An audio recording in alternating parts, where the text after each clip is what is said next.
I think one of the things that I was thinking about, it's like that reassurance that you are enough, that you can give your baby everything that it needs. I think that you don't need something else. And I think that that is something that's really interesting. It feels like an enormous, responsibility, as well as caring for it, looking after it, raising it, actually being that your body being the sole source of nutrition is quite massive, I think. And then, but once you realise that you are, and it's growing and everything like that, that is really rewarding.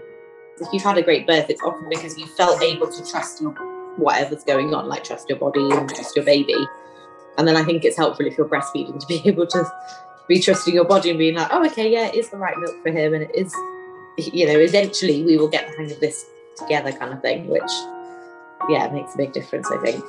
I just think if men had babies and if men breastfed, all this stuff, it might not all be free and it might not all be straightforward, but there would be a lot of people doing all of these different things, like infant feeding support. There'd be a lot more of that, and just, I don't know, people would be investing a lot more money into it, I think, which is very frustrating. I think people think that phrase "fed is best" is important in terms of, if breastfeeding's not working out, it's really important your baby is fed, absolutely. But actually, it diminishes how people feel about it. I think there's a lot of people that stop breastfeeding but don't want to. And so then you're just kind of saying, oh, but at least they're fed. And it diminishes that emotion of, okay, but I'm still hurting because something I wanted to do isn't working. It would just be nice if there was a bit more support, so people could be, if they made the choice to switch to formula, that can be a fully comfortable and informed choice, and not an agonising, sad one that just happens when they're not ready. He was born at 25 weeks. So he was considered as a micro premature baby. So he was £1 15 ounces when he was born. Yeah, so he's, I think, like what you see, he's one of those super teeny tiny babies that you can just fit in your hand. So, he was just born really tiny. So every day, actually, I was there from 8 till 8 every day to meet the doctors in the morning as they came onto shift, and also to do the night shift, to check who the staff were in the night shift. So they all knew I was definitely expressing. And then they said, so you can have a go later on today. And it was just what? Today? I felt so unprepared. I was pretty experienced at expressing. But then I was like, I don't know how to do it. What do I do? How would I possibly do this? So as soon as I started latching him, he definitely knew what to do. It was instant. He definitely knew that that's what he wanted to do. And he was quite happy to, he fall asleep really quickly, because obviously it was so much. And to learn to swallow, suck and breathe, even at that point, he hadn't that long been off breathing apparatus. So actually just breathing on your own was quite a big thing for him, let alone all these other things as well. But once I showed there was other things he could do, it weren't as bad. And watching me feed her and her growing just from my milk, you could see that it weren't a bad thing, it was a good thing. I said about breastfeeding, and the nurse was very much like, you won't be able to breastfeed him, not if he's got a cleft palate. And I was heartbroken, and I remember Mark sitting there she's a breastfeeding counsellor, so I think she'll find a way of getting around that, don't you? And I always look back and think, it's a good job he said that, because I was just oh my God, Mark, how could she say this to me? I just wanted to make sure that he had the best. I've got a friend who has been breastfeeding for 2 years, and I remember thinking, I'm not going to do that, that's awful. And now I'm doing it, I'm like, no, I think stopping breastfeeding will really affect me mentally. I need to keep going. You want every single time you breastfeed to be, okay, let's light the candles and be quiet and still, because it just has that vibe about it. I found that my dad's mum was very supportive of us girls breastfeeding, and I know that she did try to encourage my mum to do it. It was always my kind of desire to support mums, mainly I guess in the Asian communities I should say, really, specifically my own Gujarati community. I had my grandma, my dad's mum, often reminding me of that. She would often check, she would ask, where is the baby sleeping? And she would be quite disapproving if I'd said in the other room. And then with my daughter, obviously she was in the same room, and she was happy then. And she said, that's how it should be. You should have them next to you. what society is telling you to do, you know it's wrong. It feels wrong. It feels wrong to leave a baby to cry. And they're telling you you're making a rod for your own back. But it's, you know, it has an effect. It gets you there, doesn't it, as a mother? I didn't really have the support around me. Everyone was just like, oh, just get them on the bike, because they meant well, really. They could see I was having a really difficult time with it, and they thought by telling me this, that was the best thing for me. I mean, looking back, oh God, like the tears I went through and the feelings of regret and failure at the time, and why is it? It's like the most natural thing. Why can't I do it? What's wrong with me?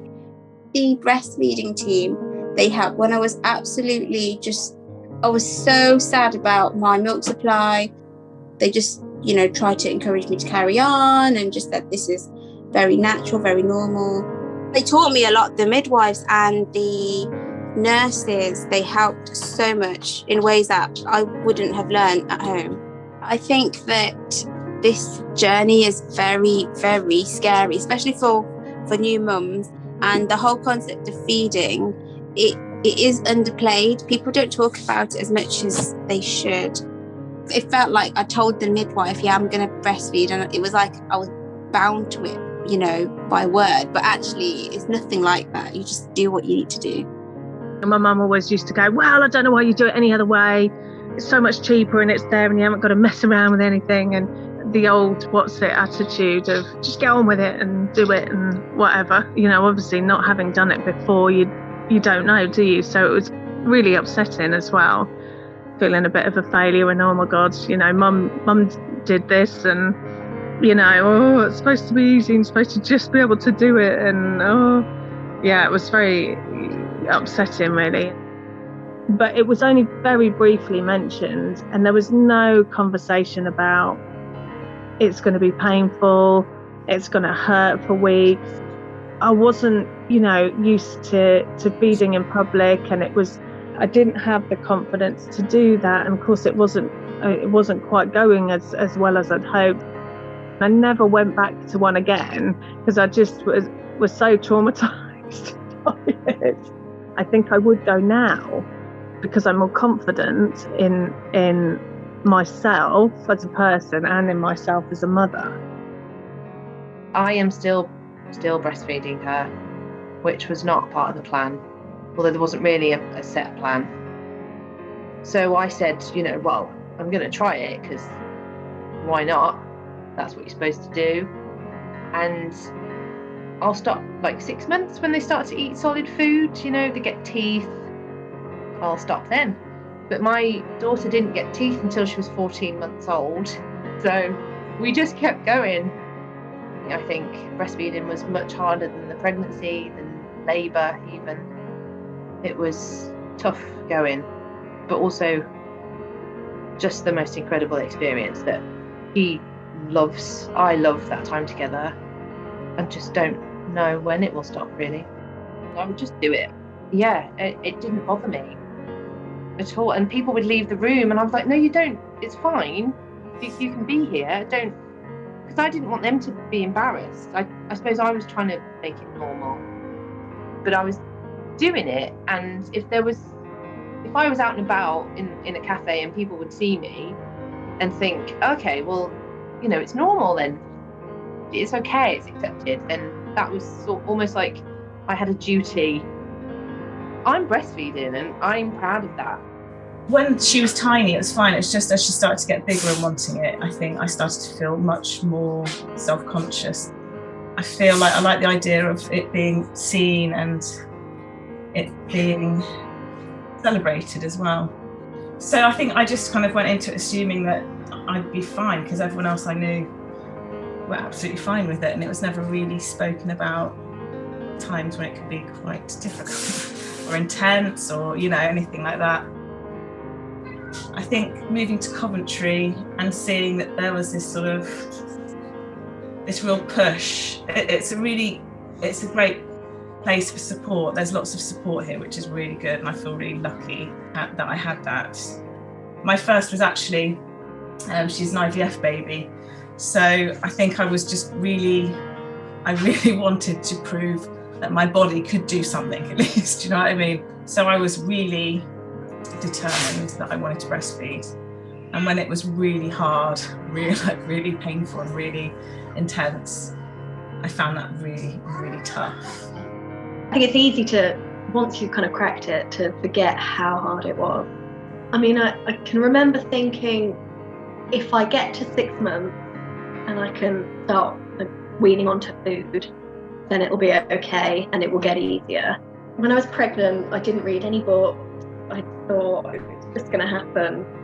But I think the support that I got from the midwives and people in Coventry was amazing.